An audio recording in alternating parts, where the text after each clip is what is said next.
Oke, silakan Jo. Kau adalah yang terakhir, sesi terakhir dari sesi Baiklah. buku kita hari ini, sesi gajah buku. Mangga, Ya, hari ini dipersilakan. aku mau bawain buku. Aku share covernya boleh? Boleh dong. Dari Cho Namju. Nah, Cho Namju ini baru-baru ini happening karena dia adalah penulis skenario drama 39 yang nipu abis. Kelihatan depannya ceria, persahabatan, taunya isinya air mata, bawang, dan kematian. Nah, Cho Namju ini pertama populer kan karena dia nulis buku Kim Ji Young, lahir tahun 1982. Itu pernah jadi film juga, diadaptasi, terus yang jadi tokoh utama ceweknya itu lupa namanya, tapi dia main sama si Nam Joo Hyuk di School Nurse Files. Kalau cowoknya adalah Gong Yoo. Cuman ini cerita tentang pergulatan batin perempuan ya. Jadi si Gong Yoo-nya jarang banget ditampilin penonton protes nih. Nah terus di 39 ini kan awal-awal 6 episode awal gitu, aku sama Karisna sama si Rela tuh bikin podcast yang protes. Kok gitu amat sih ceritanya, baik gak masuk akal segala macem. Emang ternyata tipikalnya gitu, harus disimpan sampai 12 episode.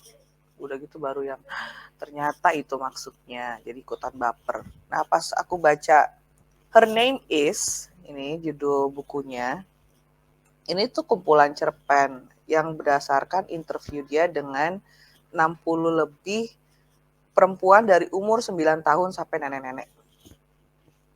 Jadi akhir-akhir ini bukan cuman Cho Namju yang aku tahu interview dulu baru nulis sesuatu dari situ. Penulis drama Jirisan Kim Eun Hee yang nulis Kingdom segala macem tuh juga begitu, dari dia interview Mountain Ranger baru terbentuklah cerita. Nah, si Cho Namju itu juga begitu. Bentar ya, aku share itunya. Lambat sekali. Oke, Her Name Is, bahasa Koreanya adalah Kenyo Iremen, terus titik-titik-titik. Jadi dia bikin sengaja titik-titik itu untuk menunjukkan ini sebenarnya cerita tentang kita loh, tentang perempuan. Dan terus terang dari latar belakangku tuh sebenarnya nggak pernah ada bukan diskriminasi ya, tapi perbedaan perlakuan untuk perempuan dan laki-laki. Kami itu sama-sama punya kesempatan untuk pendidikan, untuk akses yang lain, nggak pernah dibatasin juga, nggak boleh merantau segala macem. Soal pernikahan juga dibebaskan, mau menikah dengan latar belakang mana, nggak harus sesuku, atau pada umur berapa kalau misalnya memang belum siap gitu ya. Cuma di sini tuh menunjukkan pergumulan perempuan pada kebudayaan Asia pada umumnya. Dia dibagi dalam beberapa bagian. Yang pertama itu ada 4. Jadi dia pakai kayak headline-nya apa gitu ya. Misalnya masih terus berdebar-debar. Nah, kita kan jadi penasaran tentang apa sih ceritanya. Nah, di bawahnya itu ada beberapa judul, 6-7. Ada tentang orang kedua, tentang wanita muda lajang. Ada juga yang namaku Kim Eun Sun. Ini merefer ke drama Korea My Name is Kim Samsun. Tahun 2000 something ya, si Hyun Bin sama si lupa nama ceweknya. Oh, yang Terus nulis dia bagian juga tuh, kedua, Kim Samsun. Dia yang nulis. enggak, tapi cerita orang yang Oh, dia ceritakan kembali itu terinspirasi dari situ karena ada banyak kemiripan. Terus bagian kedua adalah aku masih muda dan belum selesai berjuang. Ketiga, nenek sehat-sehat ya. Yang keempat, aku mengikuti cahaya remang dalam jalan yang penuh ketidakpastian. Baca ini itu bisa diulang karena gimana ya? Sebenarnya aku tuh nggak suka tipe kayak buku-buku Chicken Soup for the Soul gitu ya. Kalau memang pengen penghiburan, rasanya nggak cukup dengan satu quote. Kita tetap harus ngerti satu konteks. Jadi aku nggak suka buku quote, lebih suka baca buku novel yang tahu perjalanan ujung ke ujung gitu ya, bukan cuma caplok. Tapi Cho Namju ini udah ngebuktiin dari Kim Ji Young yang memang populer dari segi novel maupun adaptasi film, sampai ke drama 39 yang di tengah-tengah flop, tapi begitu menuju ending orang bilang ini drama bagus banget, soal kehidupan banget, apalagi umur 39 ke atas. Jadi aku percaya gitu sama karya dia, dan dia mengolahnya tuh dengan sangat penuh hati. Kita tahu lah ya, kalau penulis perempuan nulis itu rasanya kayak seluruh jiwa dan raganya di situ, kayak gitu rasanya. Jadi di beberapa cerita tuh ada banyak yang kadang aku pengen baca lagi karena pengen merasa relate gitu tentang cewek-cewek yang udah perantau ke Seoul, terus sering ditelepon sama ibunya di kampung halaman. Udahlah, pulang aja ke kampung. Ibu punya anak-anak tetangga nih yang belum pada merit. Sampai anak-anak gadis ini yang sudah menjadi wanita muda dewasa dan mandiri bilang, emangnya aku barang gak laku?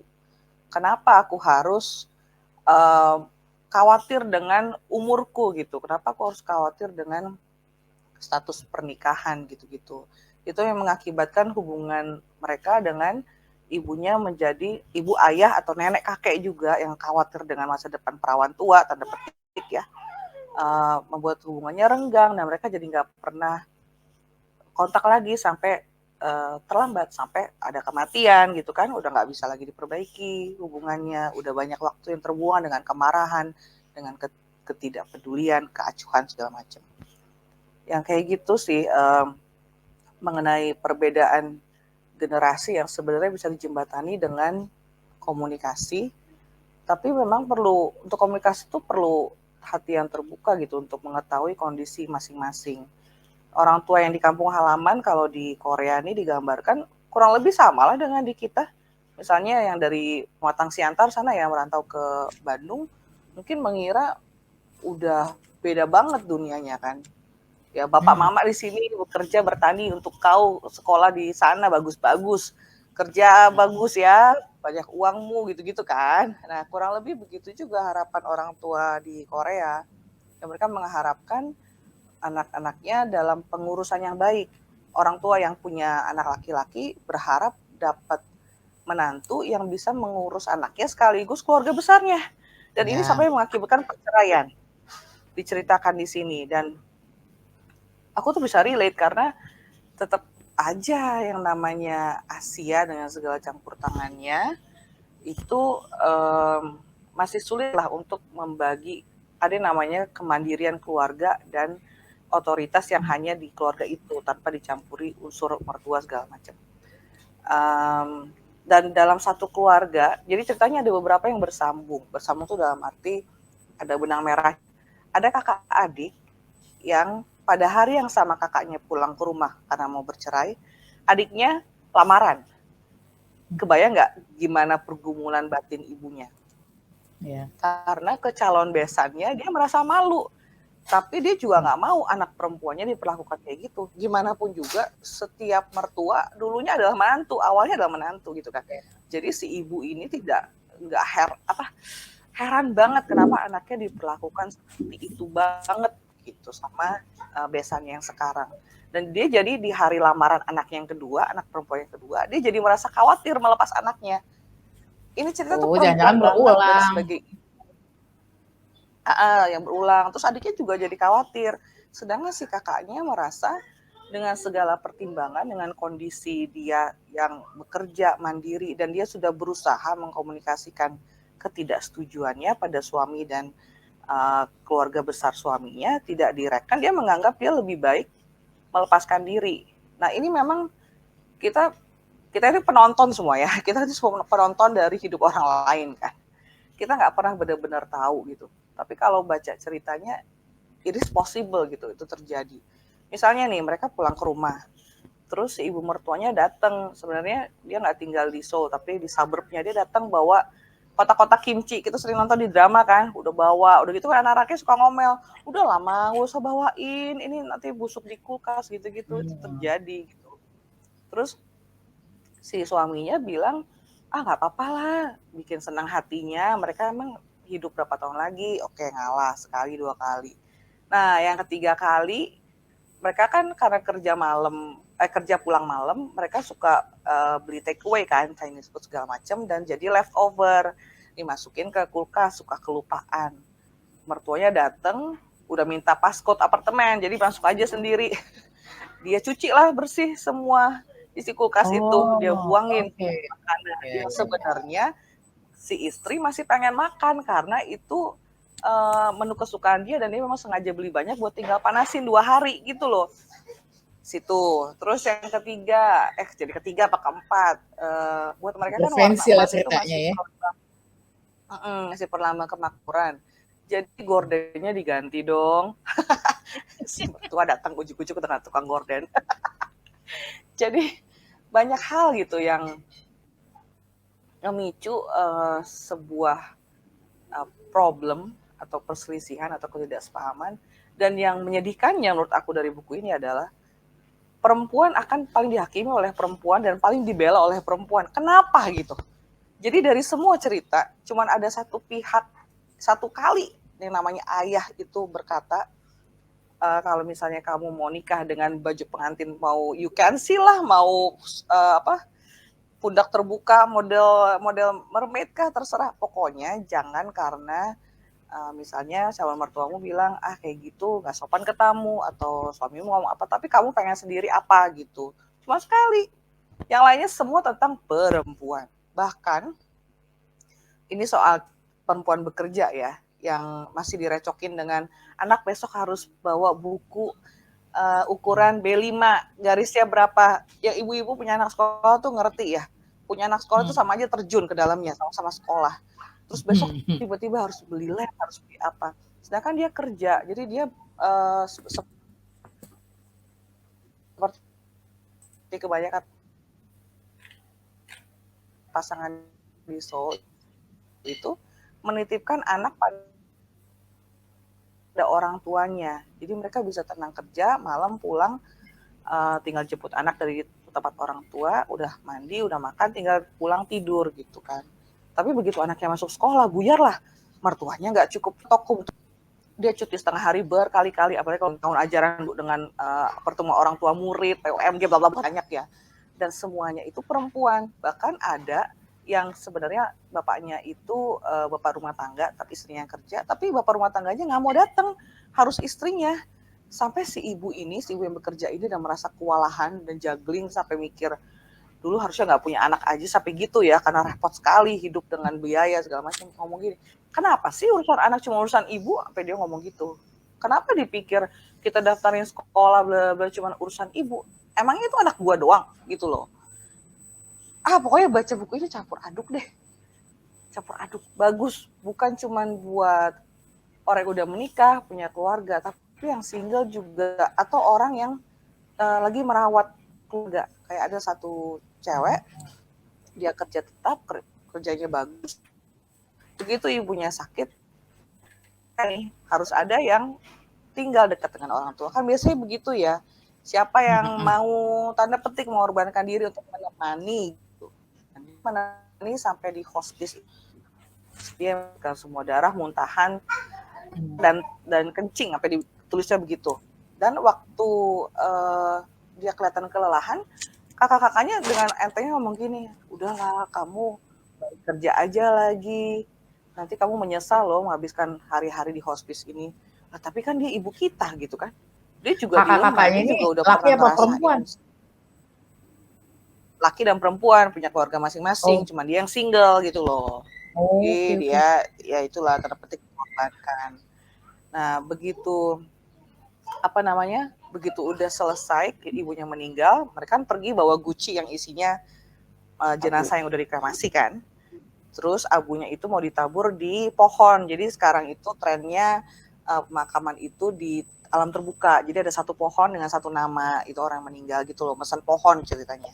Mau ditabur di situ, kakak-kakaknya enteng bilang, ya udahlah kamu udah berusaha yang terbaik. Sedangkan kakak-kakaknya itu nggak pernah datang ke rumah sakit, cuman dia doang yang menahan-nahankan semua luapan emosi. Ibunya yang tenang jadi pemarah gara-gara ada tumor di kepala yang udah nggak bisa dia papain. Jadi sampai si anak cewek ini yang udah umurnya 33 dan akhirnya jadi kerja freelance biar bisa nemenin ibunya, bilang gini, kakak jangan dramatis deh, ibu itu bukan tokoh dalam drama, dia cuma ibu yang kamu tinggalkan waktu dia sedang sakit. Wow, ya gitulah. Berapa tokoh bener-bener ntar aku lihat ya, itu kan tadi 4 bagian, total cerita pendeknya ada 14 26. Ada Satu juga cerita satu ibu, tokoh. orang tua, satu tokoh, tapi ada juga yang berkaitan kayak tadi, dari sudut pandang Oh. ibunya, sudut pandang anak perempuan yang mau bercerai, sudut pandang anak perempuan kedua yang mau menikah di hari yang sama semua. Ibunya ini juga kayak ada penyesalan, dia bilang sama seperti di Indonesia sih. Sejak aku melahirkan anak, orang nggak tahu namaku, orang taunya aku mamanya siapa. Kan gitu, di Korea juga. Siapa oma, siapa apa gitu kan. Di tetangga juga gitu, mama miss, papa miss gitu. Mereka nggak tahu nama kami gitu. Jadi dia bilang sama anak-anak ya, pesan buat pernikahannya adalah, pertama-tama kamu adalah dirimu, bukan anakku, bukan istri siapa, bukan menantu siapa, bukan karyawan siapa, bukan, kamu dirimu. Itu dulu temukan itu. Jadi dengan cara halus buku ini tuh ngajak mikir untuk jati diri juga, karena perempuan dengan segala macam tanggung jawab yang dia juggling itu kadang merasa lost kan dalam semua kesibukan itu, susah menemukan jati diri lagi. Sebagai perempuan yang pernah bekerja freelance gitu-gitu, ini buku bagus. Aku bagus lah. Kalau misalnya ada bintang-bintang ya, 5 kali. Aku nggak nemu celahnya kok. Dari segi penuturan, karakternya juga nggak harus kuat-kuat amat ya. Tapi ceritanya, cara dia menulis tuh bikin aku mikir aku adalah dia juga. Waktu si anaknya, ada satu anak ya, dia pengen masuk SMK, sedangkan teman-temannya semua milih universitas. Gimana sih ibunya ngerasa malu, sampai malu keluar rumah, karena anaknya nggak mau lanjut universitas, padahal mereka orang mampu. Padahal anaknya itu punya tekad, ya udah dari SMK saya mau masuk bank. Emang di bank itu ada 2 jalur, lulusan SMA, lulusan kuliah, tapi dia lebih pengen cepet kerja. Itulah gimana cara dia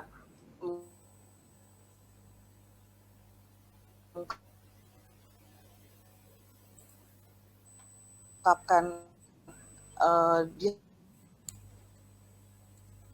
Tapi saya juga pengen anak saya bahagia. Gitu-gitu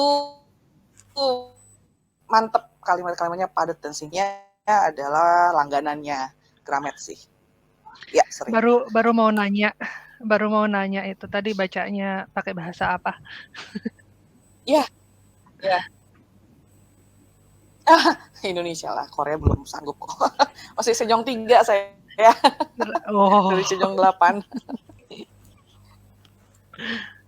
Wah, keren ya. Kapan nyari ya? Banyak sekali sih buku yang belum dibaca. Buku yang ada belum dibaca, buku yang diceritain orang pengen dibaca. Ini aja dulu, Kak. 196 halaman doang kok. Aduh. 196 halaman doang. Iya. Terus pendek-pendek ya, jadi maksudnya ada episode gitu cerita. jadi lebih enak gitu kan. Nah, apa lagi tuh? Iya, 6-7. Ada cerita tentang karyawan wanita yang mendapatkan pelecehan di tempat kerja. Dan ya seperti biasa atasannya mengelak, akhirnya sampai mereka ada pasang CCTV, melarang acara minum bersama segala macam. Tapi ujung-ujungnya si korban yang disuruh meminta maaf dan mengundurkan diri, dan penghakiman itu datangnya bukan dari yang laki-laki, dari yang perempuan-perempuan. Kayak, kok mau sih pergi berdua aja loh, lagi traveling buat dinas kok. Dia punya pilihan apa, dia masih karyawan muda. Sampai akhirnya dia mengundurkan diri dan depresi. Kayak gitu banyak, di banyak drama juga banyak diangkat. Ya itulah potret perempuan di Asia dengan dunia kerja dan permintaan halus untuk resign begitu udah tahu mau melahirkan. Pasti kan si perusahaannya, perusahaan kecil pasti ngomong, emang siapa yang mau cari ganti 3 bulan buat kamu cuti melahirkan. Terus begitu masuk, begitu hamil lagi yang kedua, ya gitu, akan gitu terus sampai akhirnya dengan sukarela mundurkan diri demi kenyamanan bersama. Tapi kalau mundurkan diri berarti kurang penghasilan, sedangkan membesarkan anak di Seoul dan kota-kota besar di Korea nggak murah. Dilematis. Itu bagus. Her name is. Dicari lagi. Geradik.